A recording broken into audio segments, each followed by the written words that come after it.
You're gonna do like you promised, right? You're just gonna just take my voice and not show my face. Okay. Right. Okay. Let's start with The Shining. I'd already been a huge fan of Stephen King since I was a kid, and I'd read the book The Shining like 7, 8, 9, 10 times. It's the most freaking amazing book. And first time I saw the movie, immediately I saw these differences between the book and Kubrick's movie. It really made me wonder why Kubrick had made those changes.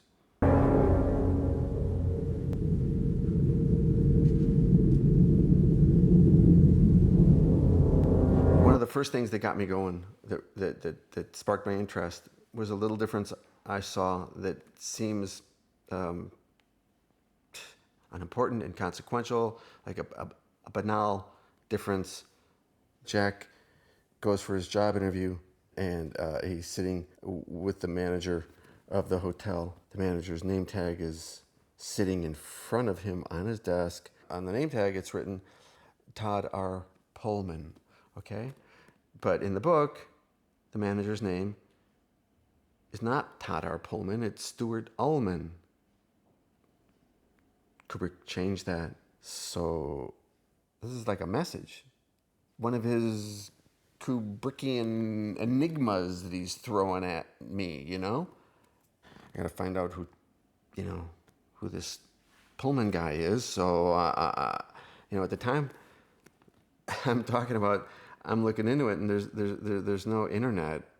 I'm using telephone directories. I'm going to the library, and I'm using microfiche and stuff like that. I never found anybody of note who was named Todd R. Pullman.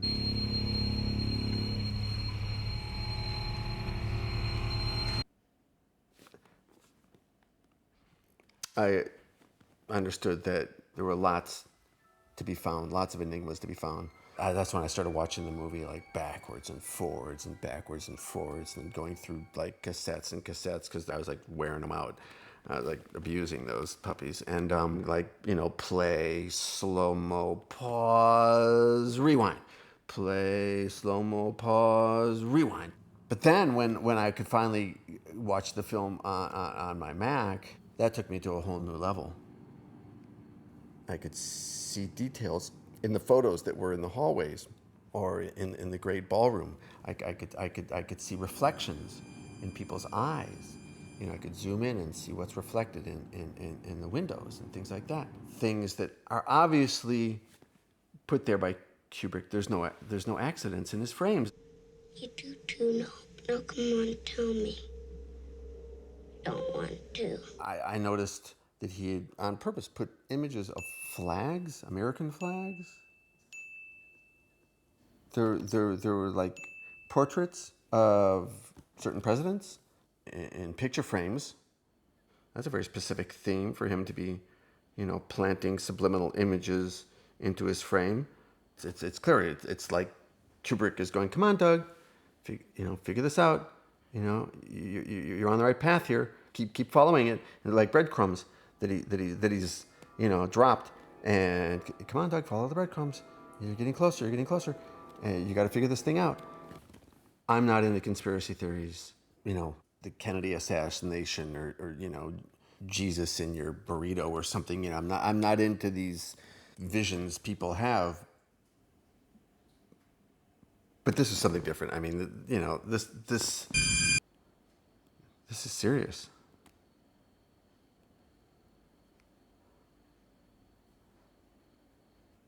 So I went for it.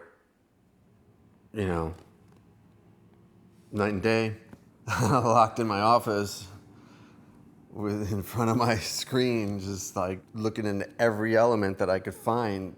And I was exhausted, and I wasn't eating, I wasn't sleeping, and my wife left me, and yeah, that's cool, because then I could, I had more time. And because I was so freaking tired, it's almost like I could see more clearly. Kind of like woke me up in a different kind of way. And I noticed one specific image in lots of different places in his movie. And that's the image of one guy's face. He appears as an extra walking through the Overlook. And so this guy is a recurring visual element. And I realized I've seen this guy before. I recognize this face. It's Donald Trump.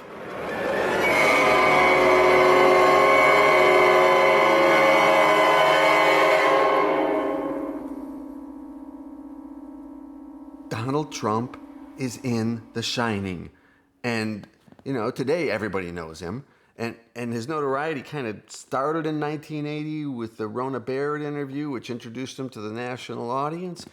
And now, of course, you know, with Trump Tower, Trump Taj Mahal, and Trump University, Trump Steaks, and Trump Vodka, and Trump Institute, and Trump Productions. And I mean, he's all over the place. Everybody knows him now in 2007. But the origins, the machine really got into gear in around 80. And that I hadn't figured out who Todd R. Pullman was. I thought, I took a piece of paper and a pencil and I mixed up the letters of Todd R. Pullman. Bingo. Todd R. Pullman is Donald Trump. Stanley purposefully cast that guy because of his resemblance to Donald with the hair. You know, they got, oh, come on. Stanley's really, really clever. Not only does he put literal images of the Donald, but he also puts metaphors, allegories of Donald on screen. You know, like coded clues. Seriously. Donald Duck is on Danny's door. Donald Duck. Donald Duck. Oh, come on, Stanley. Come on. Yet he's so freaking tricky about it. I checked the foreign language versions of the movie. In the original version of the movie, Danny, the nickname for Danny is Doc. You know, what's up, Doc? What's up, Doc? How'd you know we call him Doc? Beg pardon? Doc. You called Danny Doc twice just now. But in the French version... Comment saviez-vous que nous l'appelons Canard? Je demande pardon. Canard. Canard. Canard is Duck. Donald Duck again. Duck. Donald Duck again. What are they doing together? Why is Kubrick associated with Donald Trump? Why is he using him? Or vice versa. Why is he using him? So I looked into people that might be common between the two of them. And I did find a bunch of people. Douglas Twitty, Leon Vitali, Margaret Adams, all collaborators of Donald Trump in the Trump Organization. Timberline Lodge. I found it. It's a shell company. It's an offshore company used by Donald Trump. It's where he funnels money through. And he used it to finance film productions. He was heavily invested in The Shining. Stanley never, ever talked about his association with Donald Trump. It's getting a little ridiculous as far as I'm concerned. Okay, maybe Donald wanted to be put in a movie because everybody knows that, you know, Donald wanted to be in front of the cameras. He wanted to be an actor. You know, he always dreamed of having an Academy Award. And but I don't really think, you know, not at all, not for a second, that Kubrick would have just put him in there for no reason, just for Donald's ego, you know, that there wasn't something more behind it. And that's when I realized that basically what he's doing is what we now know of as Inception.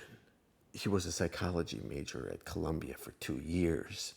He's fascinated by how people process images and how, you know, about semiotics and languages and how to plant ideas and how to get ideas going in people's minds. And that's what he was doing. This is The Shining. This is The Shining. You get it?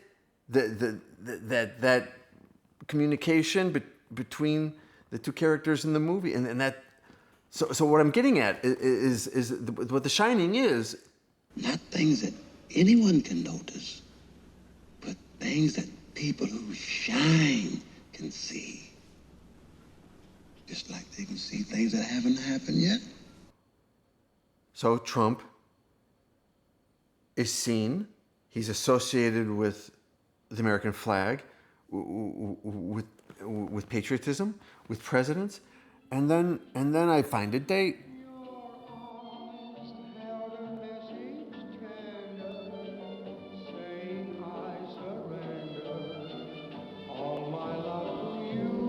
November 8th, 2016. That's when we're going to have a presidential election in 2016. Not the next one, but the third one. So clearly Trump is being associated with the highest office in the land.